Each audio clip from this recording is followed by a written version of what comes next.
주신 하나님의 말씀은 누가복음 18장 1절부터 8절, 히브리서 11장 1절부터 2절까지 말씀입니다. 먼저 누가복음 18장 1절에서 8절, 지난주에 함께 본 말씀입니다. 한 절씩 교독하도록 하겠습니다.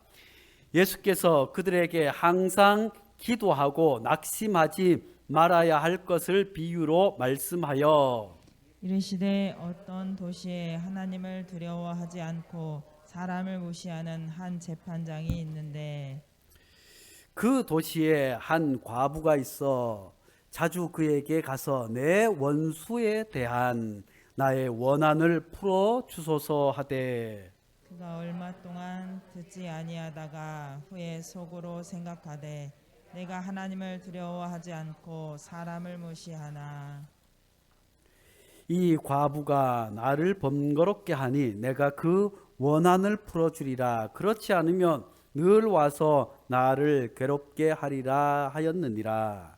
주께서 또 이르시되 불의한 재판장이 말한 것을 들으라.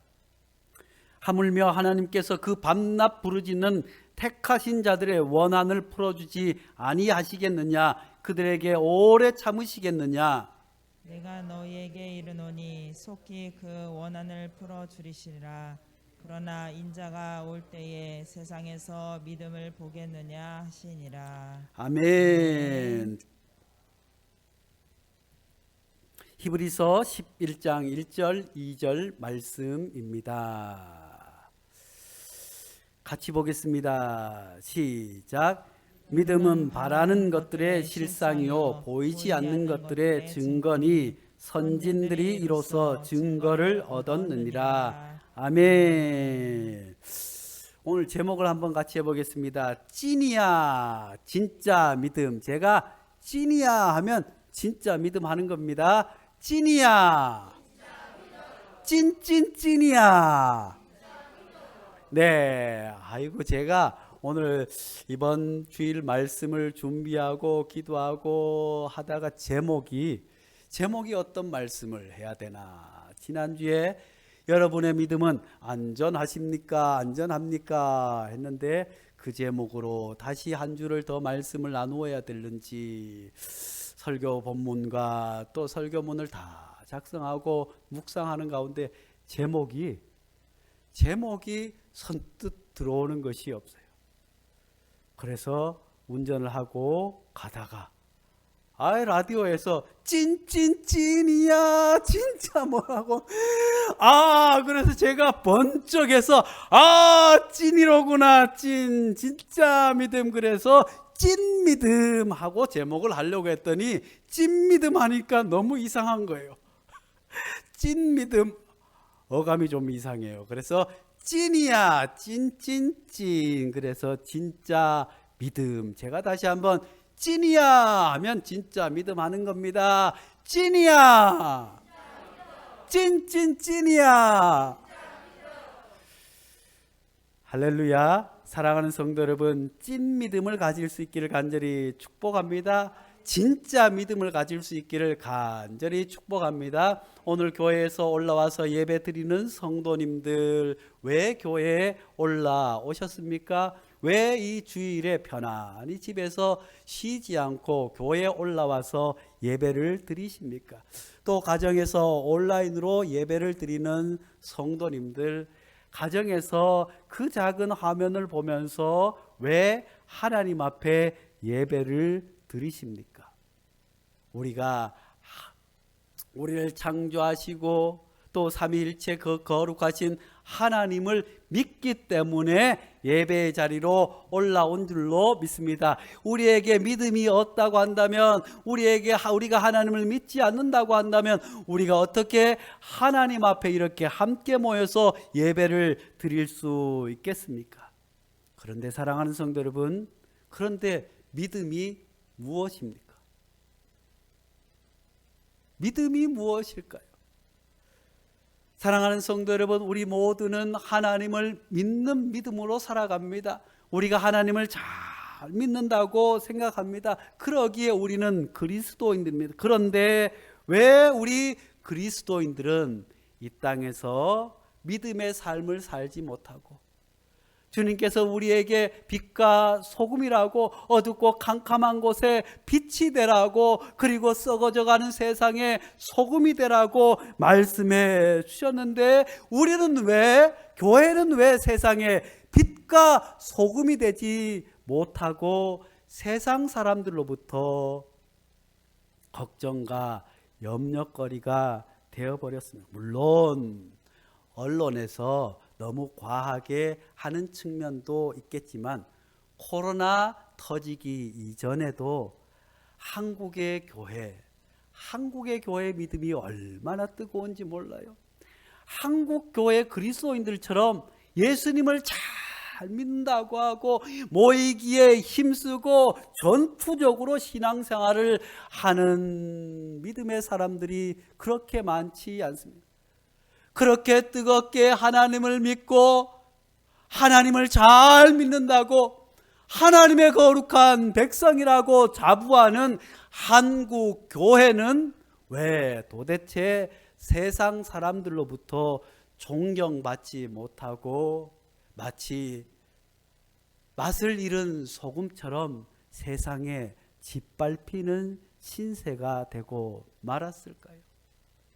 하나님을 열심히 믿고 누구보다도 하나님을 뜨겁게 믿는다고 하는 한국교회와 우리 스스로는 왜 세상 사람들로부터 칭송받지 못하고 칭찬받지 못하고 세상 사람들로부터 손가락질을 받으며 세상 사람들로부터 점점 멀어지는 교회가 되었을까요?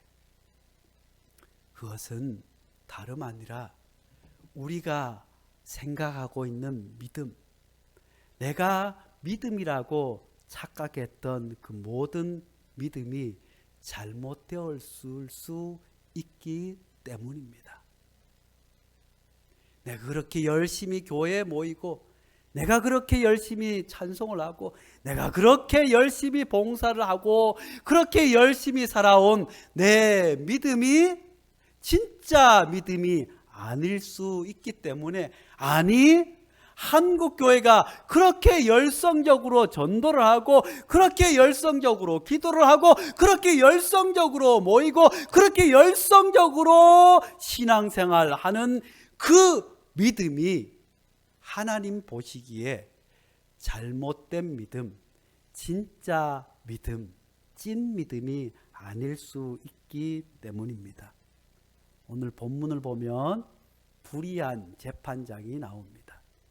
예수님께서 하나님 앞에 간절히 간청하는 기도, 메어달려 드리는 기도를 들어주시는 것을 비유로서 우리에게 말씀하시면서 불의한 재판장을 이야기하고 있습니다. 불의한 재판장은 어떤 사람입니까? 자기의 직책을 이용해서 사익을 추구하는 재판장이 불의한 재판장입니다. 자기의 직책을 이용해서 돈이 되었든 명예가 되었든 아니면 정치 권력이 되었든 그것을 이루기 위해서 사익을 위해서 자기 직책을 이용하는 사람을 오늘 성경은 불의한 재판장이라고 말해주고 있습니다.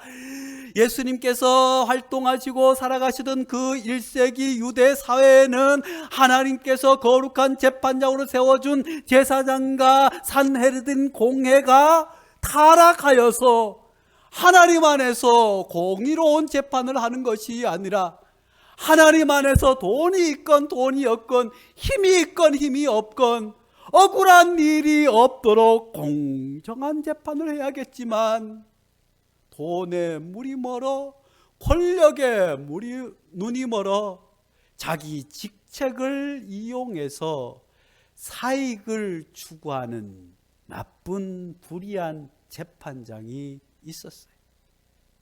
그 재판장에게 한 과부가 찾아와서 억울한 일을 풀어달라고 찾아온 거예요. 사랑하는 성도 여러분, 자기 사익 때문에 자기의 사익을 추구하기 위해서 직책을 이용하는 그 불의한 재판장이 옳은 재판을 할 리 만무한 것 아니겠습니까?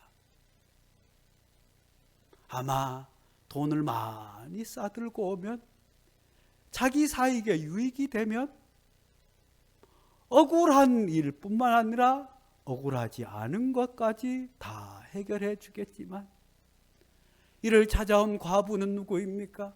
과부는 당시 유대 사회에서 가장 가난하고 업신여김 당하고 누구의 도움 없이 살아갈 수 없는 연약한 사람들을 과부와 고아로 성경은 우리에게 말씀해 주고 있습니다. 누구의 도움 없이 살아가는 힘없는 한 여인이 억울한 일을 당했어요.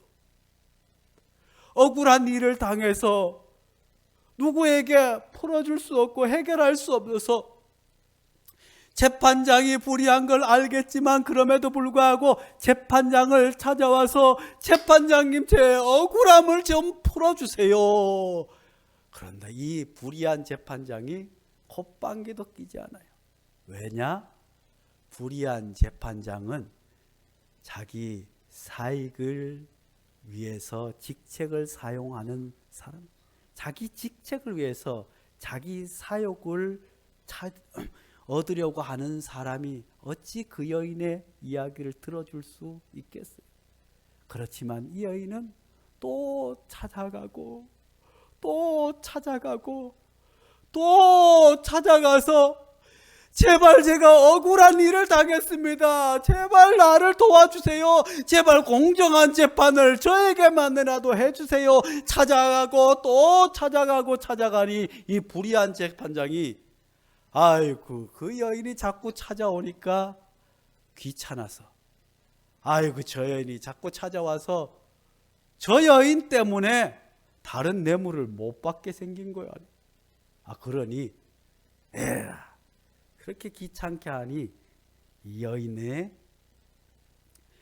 문제를 내가 해결해 주어야겠다고 해서 해결해 주었습니다. 그러면서 예수님께서 이 비유를 하나님 앞에 간절히 기도하라고 하는 기도의 비유로 우리에게 들려주셨습니다. 사랑하는 성도 여러분, 그런데 오늘 말씀 6절 7절 말씀은 이렇게 말씀해 주고 있습니다. 주께서 또 이르시되 불의한 재판장이 말한 것을 들으라. 하물며 하나님께서 그 밤낮 부르짖는 택하신 자들의 원한을 풀어주지 않겠느냐, 그에게 오래 참으시겠느냐. 사랑하는 성도 여러분, 하나님께서 불의한 재판장도 그 억울한 여인이 찾아와서 간청하여 기도하니 그 불의한 재판장도 그의 여인 억울함을 풀어주셨는데, 우리 하나님께서는 우리가 하나님 앞에 간절한 기도의 제목이 있어서 하나님 앞에 올라와서 기도하는 그 모든 기도의 제목 원한을 풀어주시는 줄로 믿습니다. 그런데 만일 우리가 여기까지 읽으면 하나님 앞에 기도 드리는 것이 우리가 무슨 것이든지 내 소원, 내 바람, 내 욕심, 내 모든 것들을 위해서 빌고 또 빌고 기도하면 하나님께서 들어주신다고 하는 말씀으로 읽을 수 있겠지만, 8절 말씀은 우리에게 덧붙여 이렇게 말씀해 주고 있습니다.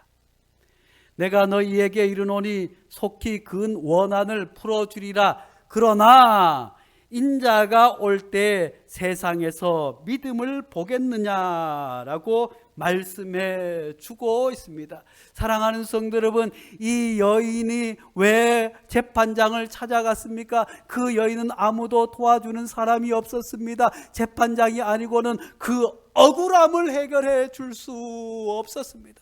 사랑하는 성도 여러분, 하나님 앞에 나와서 기도하는 이 여인이 자기의 소원, 자기의 욕심, 자기의 뭐를 위해서 재판장을 찾아온 것이 아니었습니다.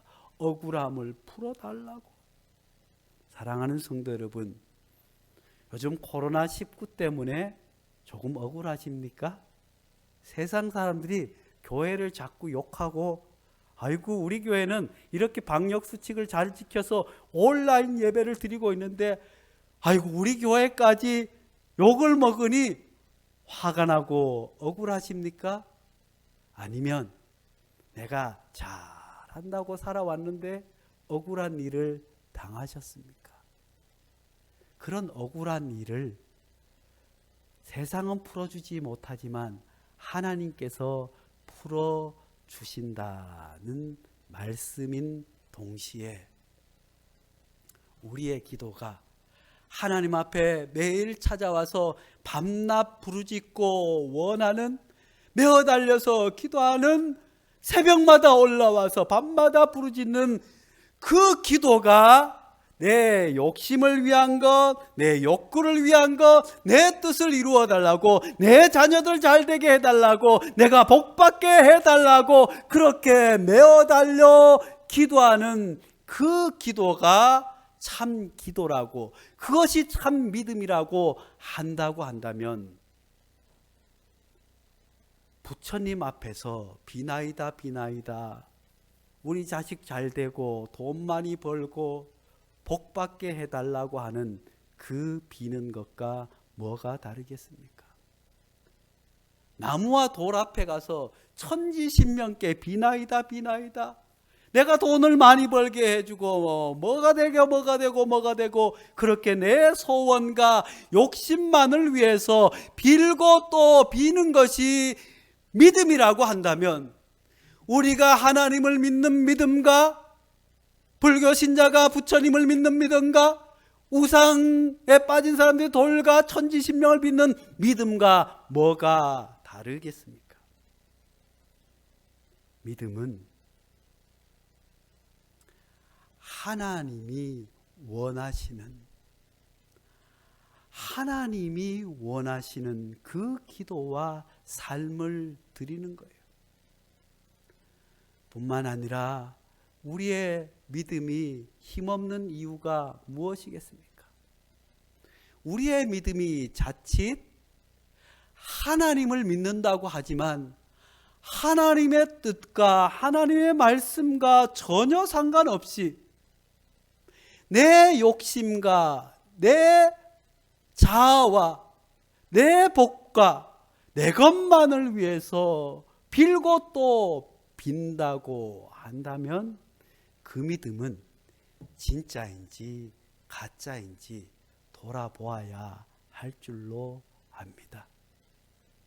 사랑하는 성도 여러분, 그동안 어떻게 기도하고 살아오셨습니까?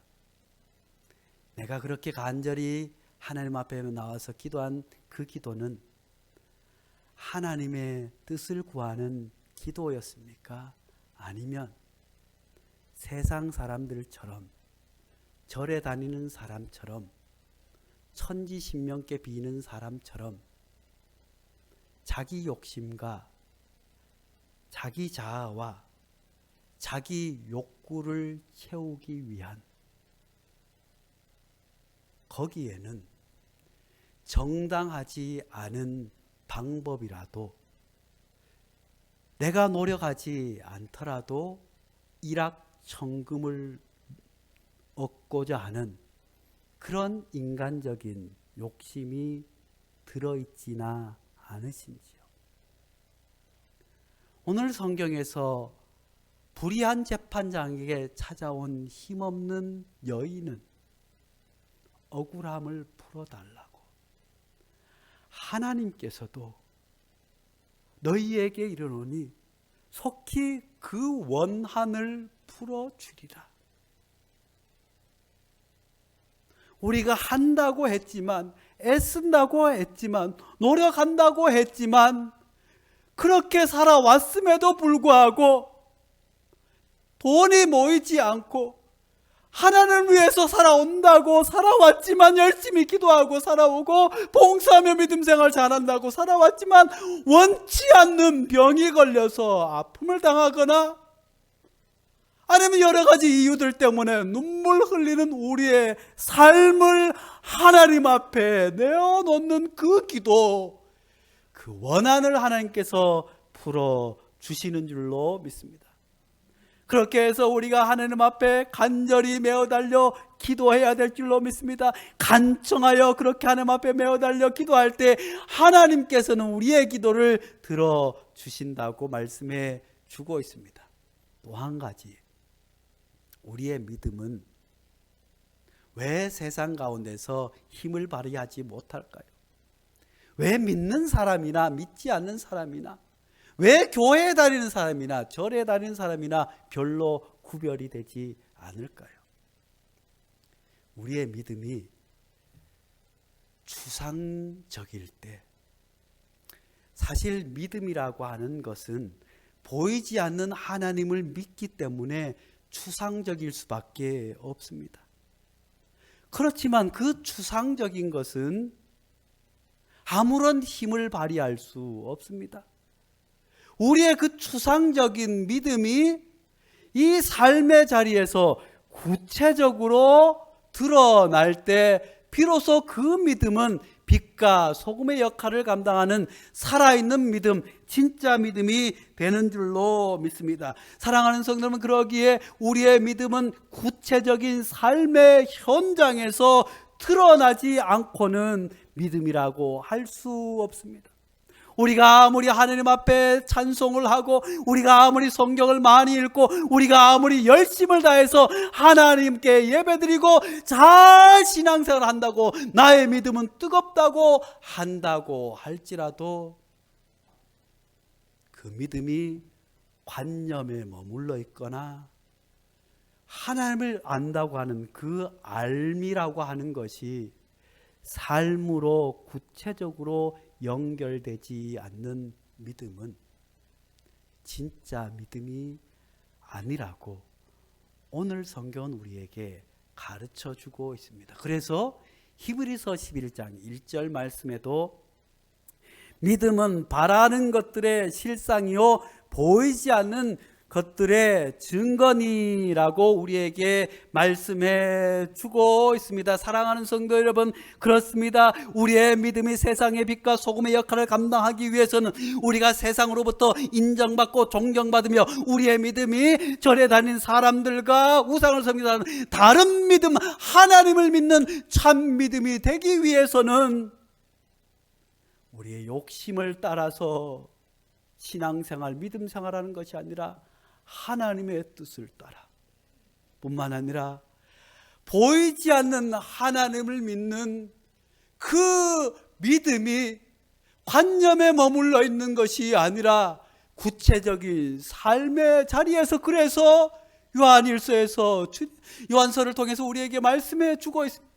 보이는 형제 자매를 사랑하지 않고 보이지 않는 하나님을 사랑할 수 없다고 우리에게 말씀해 주고 있습니다.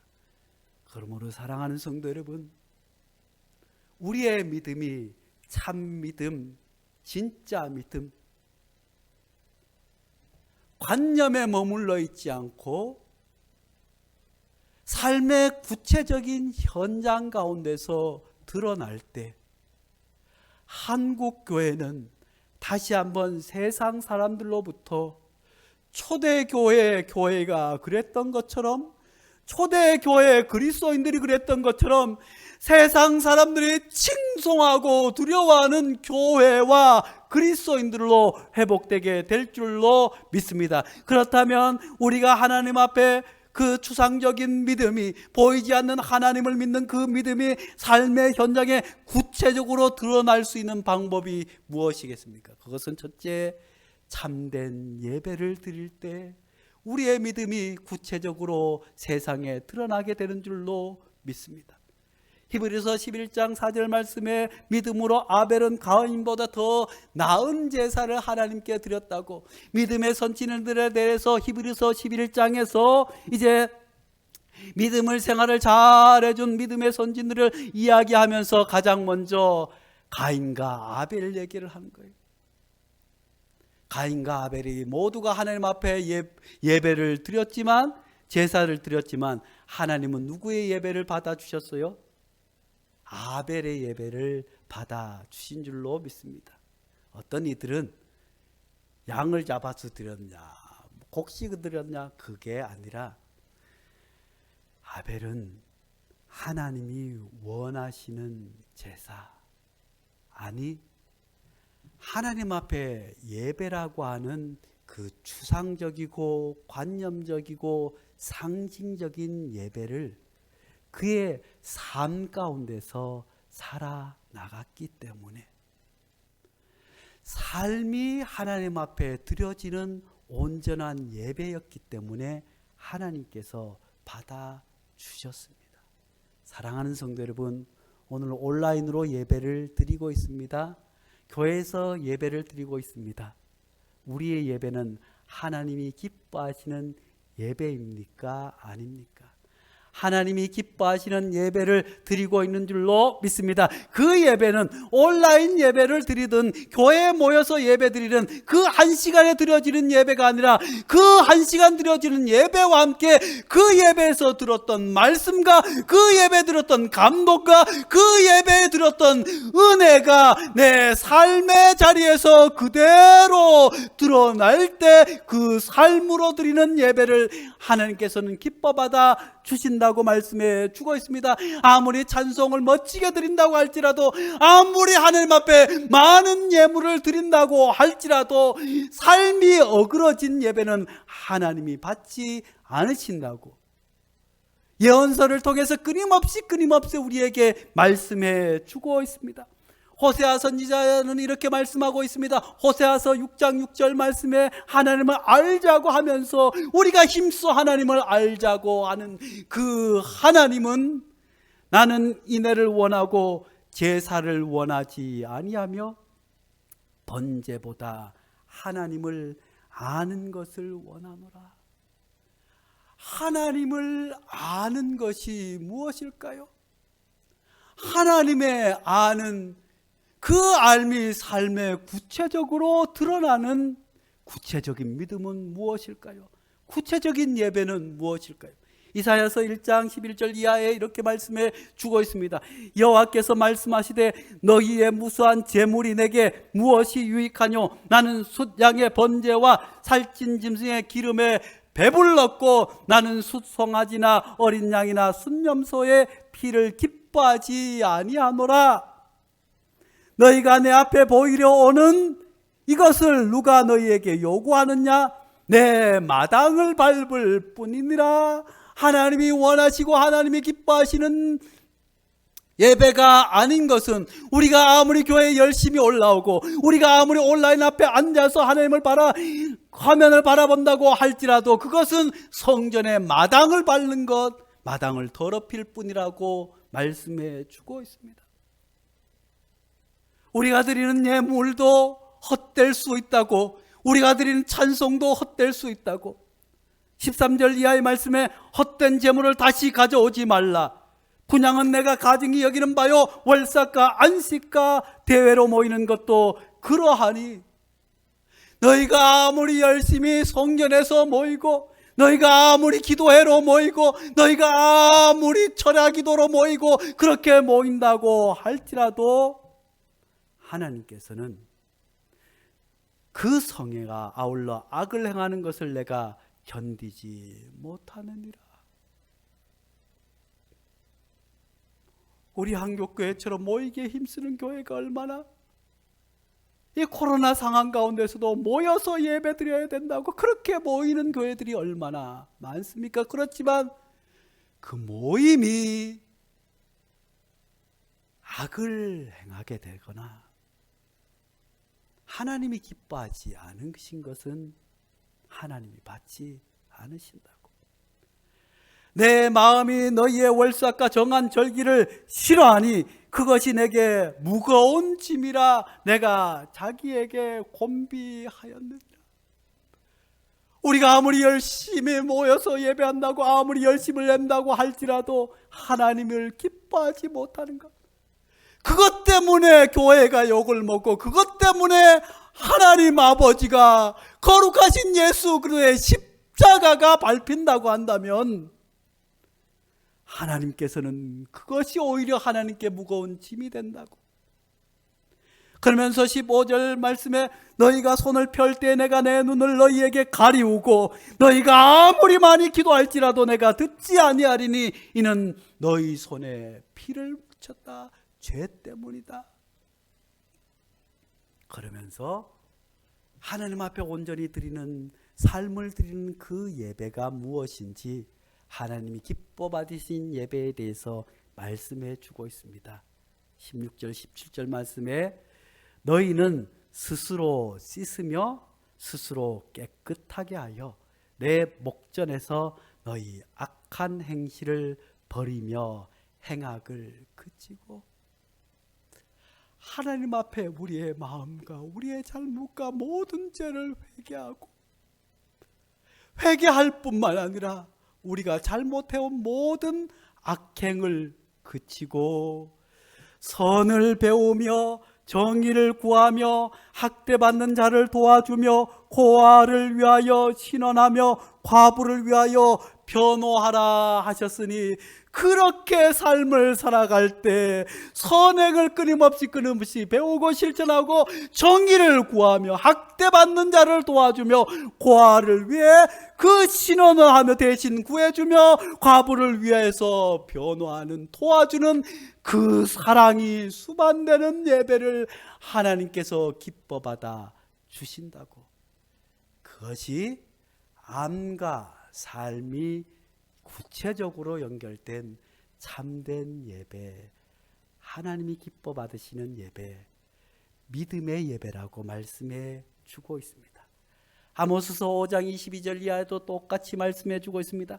너희가 내게 번제와 소제를 드릴지라도 내가 받지 아니할 것이요 너희 살찐 희생의 화목제도 내가 돌아보지 아니하리라.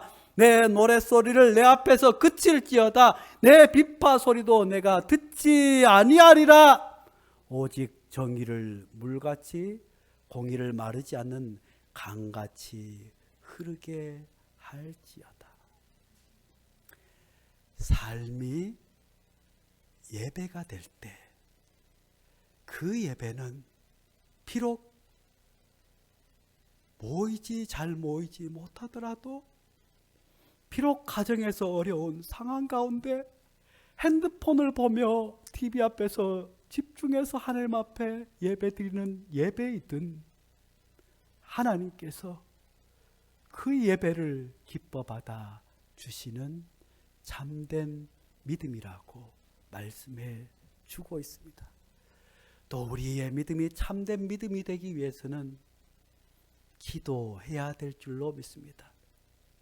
히브리서 11장 5절에 에녹에 대해서 말씀해 주고 있습니다. 에녹은 죽지 않고 하나님으로부터 들림받았는데 창세기 5장 24절에는 이렇게 말씀하십니다. 에녹이 하나님과 동행하더니 하나님이 그를 데려가므로 세상에 있지 아니하였느니라.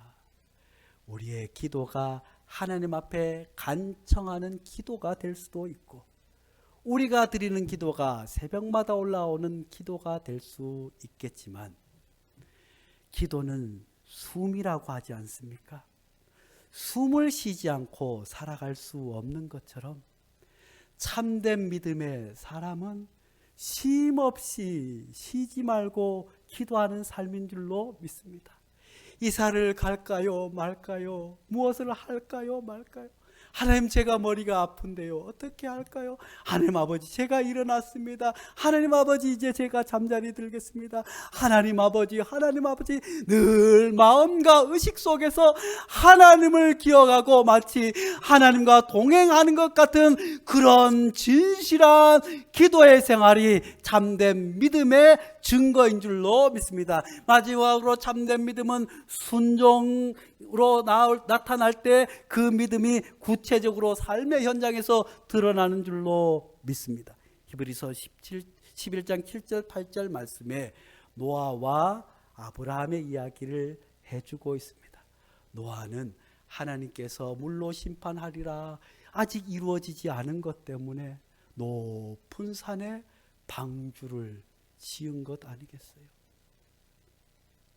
아브라함은 하나님의 말씀을 따라 본토 친척 아비 집을 떠나 아직 보이지 않는 8절 말씀에 보니까 믿음으로 아브라함은 부르심을 받았을 때 순종하여 장래 유업으로 받을 땅에 나아갈세라고 말씀해 주고 있습니다.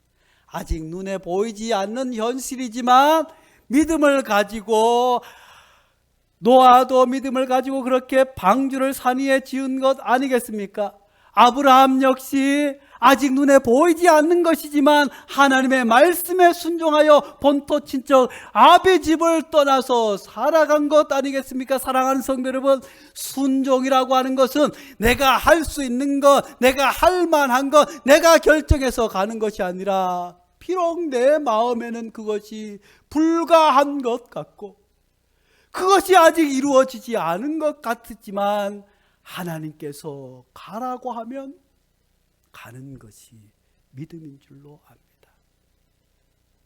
아무리 어렵고 힘들지라도 하나님이 하라고 하면 그 하나님의 말씀을 따라 자기를 쳐 복종에 순종하는 것이 우리의 추상적인 보이지 않는 하나님을 믿는 그 믿음이 삶의 현장에 드러나는 진짜 믿음.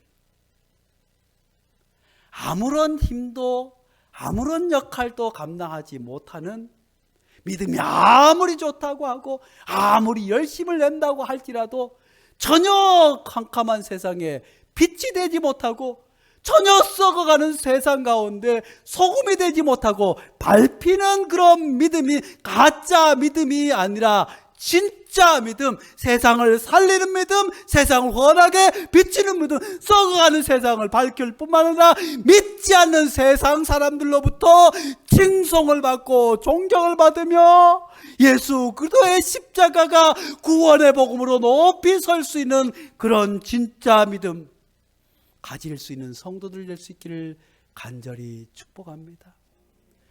삶과 예배가 하나가 되는 믿음,